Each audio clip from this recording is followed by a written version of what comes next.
Alors, je m'appelle Carole Rebillat et je suis directrice de l'école de musique d'Aubigny-sur-Ner dans le Cher. Donc, je dirige une école composée de 10 professeurs et nous avons à cette nouvelle rentrée 119 élèves.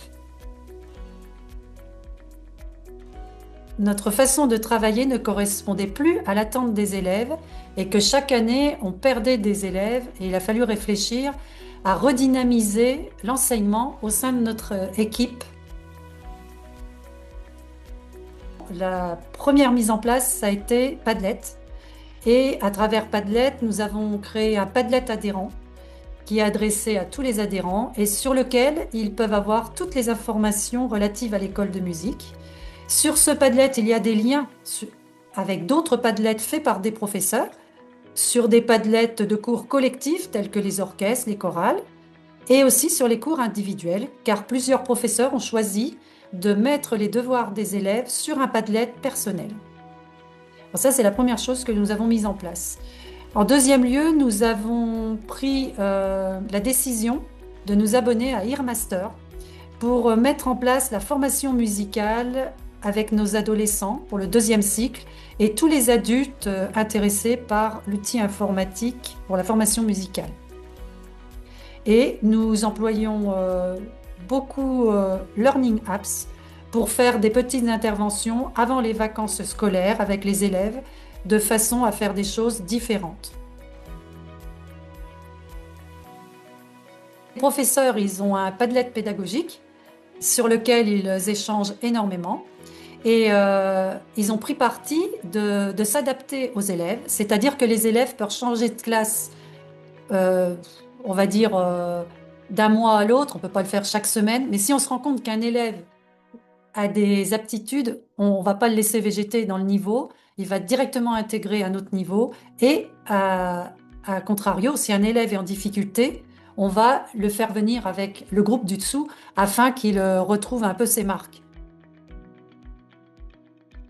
C'est la première fois qu'on voit nos élèves aussi enthousiastes pour travailler chez eux. Parce qu'à la limite, on en avait qui travaillaient avec nous pendant le cours, ils étaient très contents, et on les revoyait la semaine suivante, ils n'avaient rien fait du tout. Que là, on voit que chez eux, il y a un réel investissement. Nous leur avons fait passer les examens de la Confédération musicale de France, et tous les élèves ont obtenu des résultats très satisfaisants.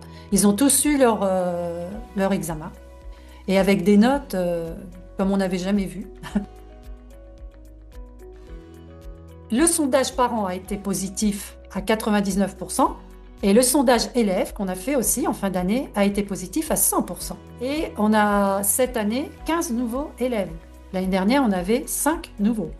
Maintenant, tout le monde sait que l'école de musique d'Aubigny est connectée et qu'on apprend la musique par le jeu. Et ça, je pense que c'est important.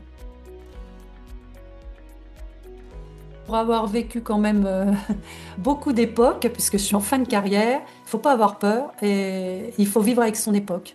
Et que voilà, il faut tourner la page et savoir rebondir pour dynamiser son établissement. Nous, personnellement, on est tous contents de la formation. Et effectivement, si on me demandait, sans hésiter, je citerais Solor Music Lab. Il ne faut pas avoir peur, en fait, et que vous êtes au top pour bien orienter tout le monde et prendre à part ceux qui ont le plus de mal avec l'outil informatique et déjà son ordinateur. Il y a des profs, moi j'avais des professeurs ici, une professeure qui n'avait pas du tout, qui n'aime pas l'ordinateur et qui m'avait dit je le ferai pas, qui était venue à côté de moi au début, puis qui finalement petit à petit a pris son ordinateur et a su se prendre en charge et qui maintenant gère très bien. Quand j'ai annoncé ça à mon conseil d'administration, je les ai un petit peu paniqués. Ils m'ont fait confiance et maintenant ils sont contents parce qu'ils voient bien que ça a été une réussite pour tout le monde.